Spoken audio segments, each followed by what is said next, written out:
Senang sekali saya bisa kembali melayani Anda dalam ibadah online. Hari ini saya akan menyampaikan firman Tuhan tentang hidup mengandalkan Tuhan.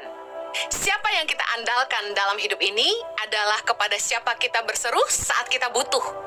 Firman Tuhan dalam Yeremia 17 ayat yang ke-7 berkata, "Diberkatilah orang yang mengandalkan Tuhan, yang menaruh harapannya pada Tuhan."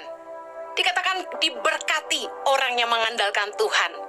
Kita yang selalu berseru kepada Tuhan saat kita punya kebutuhan akan diberkati. Katakan amin. Siapa yang kita cari saat kita terjepit menunjukkan siapa yang kita andalkan dalam hidup ini. Waktu kita punya kebutuhan, waktu kita tertekan, waktu kita tidak tahu harus kemana, kita harus berbuat apa, kita lari kemana. Yang kita andalkan dalam hidup kita akan jadi tempat pelarian kita. Firman Tuhan mengajarkan kepada kita untuk tidak mengandalkan kekuatan sendiri, yaitu kekayaan kita, kepandaian kita, kekuasaan, pengalaman, jabatan. Jangan mengandalkan kekuatan sendiri. Mari kita bahas firman Tuhan sama-sama tentang belajar mengandalkan Tuhan. Yang pertama, tidak mengandalkan kekuatan sendiri.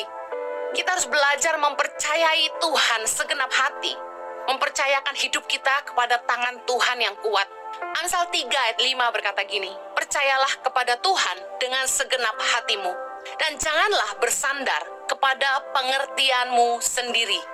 Seringkali dalam hidup kita, kita merencanakan masa depan dengan pikiran dan kemampuan kita yang terbatas. Kita pakai ukuran kita sendiri. Kita pakai apa yang menurut kita baik. Kita pintar sekali jadi arsitek dalam hidup ini. Tapi tahukah Anda seringkali ukuran yang kita pakai itu kadang-kadang kerendahan karena kita kurang percaya Tuhan, atau bahkan ketinggian karena kemauan kita terlalu banyak. Dan kita lupa bahwa Tuhanlah yang pegang kendali hidup ini. Manusia boleh berencana, tapi Tuhan yang menentukan semuanya. Nah, apa maksudnya? Jangan mengandalkan pengertian kita sendiri adalah ini. Kita harus ngerti bahwa rancangan kita belum tentu rancangan Tuhan. Yesaya 55 ayat 8 berkata gini, "Sebab rancanganku bukanlah rancanganmu, dan jalanmu bukanlah jalanku." Demikianlah firman Tuhan.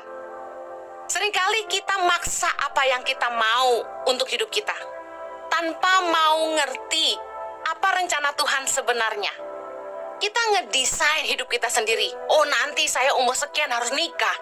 Nanti umur sekian saya udah harus punya rumah. Oh, nanti kita harus punya rumahnya seperti ini. Saya nanti kalau punya istri harus yang seperti ini. Kita desain semuanya. Anak harus berapa.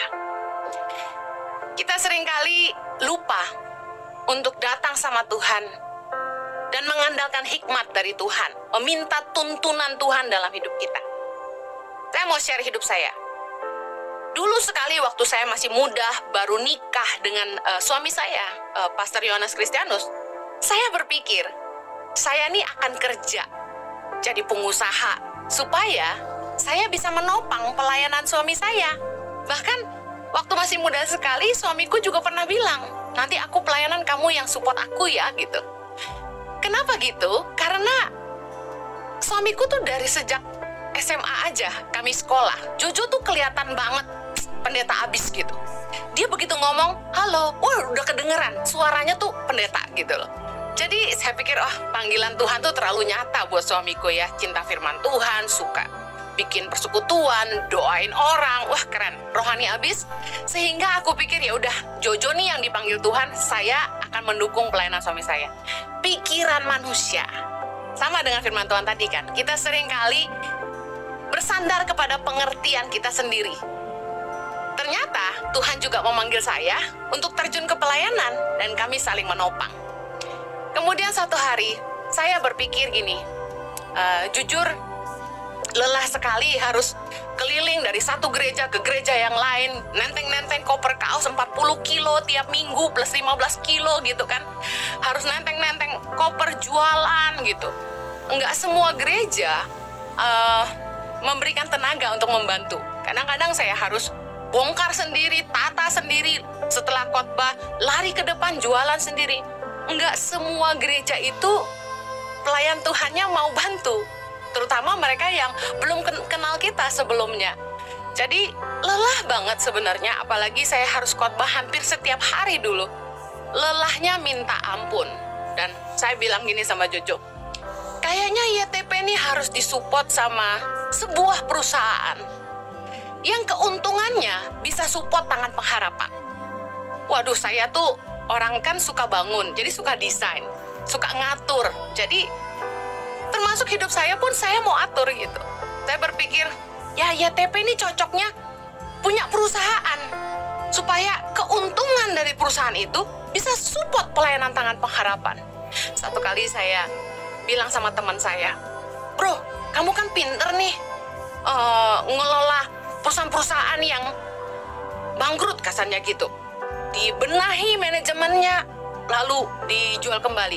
Nah, bantu saya dong gimana caranya supaya saya bisa bikin perusahaan apa gitu yang keuntungannya bisa support Tangan Pengharapan. Bahkan saya pernah nulis di Instagram satu kali, saking putus asanya, bisnis apa ya yang bisa ngasih makan 5.000 anak pedalaman. Zaman itu masih 5.000 anak. Teman saya salah satu orang yang tergolong sangat aktif di entrepreneur, dia bilang gini, aduh sorry saya terus terang nggak tahu usaha apa yang bisa kasih makan 5.000 orang. Saya jujur sama Jojo tuh berkali-kali bahkan mencoba banyak hal ya. Anda tahu bahwa Tuhan kasih inspirasi bikin kaos positif by YTP, lalu kemudian saya mulai bikin batik Tangan Pengharapan. Untungnya nggak terlalu banyak, dan kalau dibilang itu bisa mensupport Tangan Pengharapan sama sekali kurang. Dan sampai hari ini, apa yang saya pikir harus kami buat, yaitu sebuah perusahaan yang keuntungannya bisa support Tangan Pengharapan, nggak terrealisasi. Semua hanya angan-angan, karena bukan itu kehendak Tuhan. Yang ada hari ini, Tuhan mengizinkan kami punya gereja berbasis online, YouTube, yang dimana kami gembalakan, yaitu JKI Impact Community Indonesia. Dan justru dari pelayanan online inilah, kami bisa terus menopang Tangan Pengharapan, tanpa kami harus keliling bawa-bawa koper untuk jualan. Jalanku bukan jalanmu, kata Tuhan. Rancanganmu bukan rancanganku. Kadang-kadang kita terlalu sok pinter ngedesain masa depan kita dengan pikiran dan kemampuan kita yang terbatas. Kita membatasi Tuhan untuk bekerja lebih hebat dalam hidup kita. Jangan mengandalkan pengertian kita sendiri. Mari percaya kepada Tuhan dengan segenap hati. Amin. Yeremia 17 ayat kelima berkata begini, beginilah firman Tuhan, terkutuklah orang yang mengandalkan manusia, yang mengandalkan kekuatannya sendiri dan yang hatinya menjauh daripada Tuhan. Hatinya menjauh daripada Tuhan artinya dia sudah tidak cari Tuhan lagi. Pakai pengalaman, kesuksesan di masa lalu untuk hal-hal di depan. Kita tidak bisa mengandalkan kesuksesan di masa lalu, pengalaman kita di masa lalu untuk menjalani hidup kita hari ini. Setiap hari kita butuh Tuhan. Makanya berkat Tuhan itu selalu baru setiap pagi, kata firman Tuhan. Lalu kalau kita mengandalkan Tuhan gimana? Apakah kita nggak perlu buat apa-apa? Tentu salah. Iman tanpa kerja keras sia-sia. Orang yang mengandalkan Tuhan, mereka berdoa, meminta hikmat dan pimpinan Tuhan dalam setiap keputusan dan langkah mereka. Membawa Tuhan serta. Tapi mereka tetap bekerja dengan keras. Karena Tuhan akan menyirami kebun kita. Tapi kita sendiri yang harus mengelola kebun kita. Gak mungkin uang jatuh dari langit.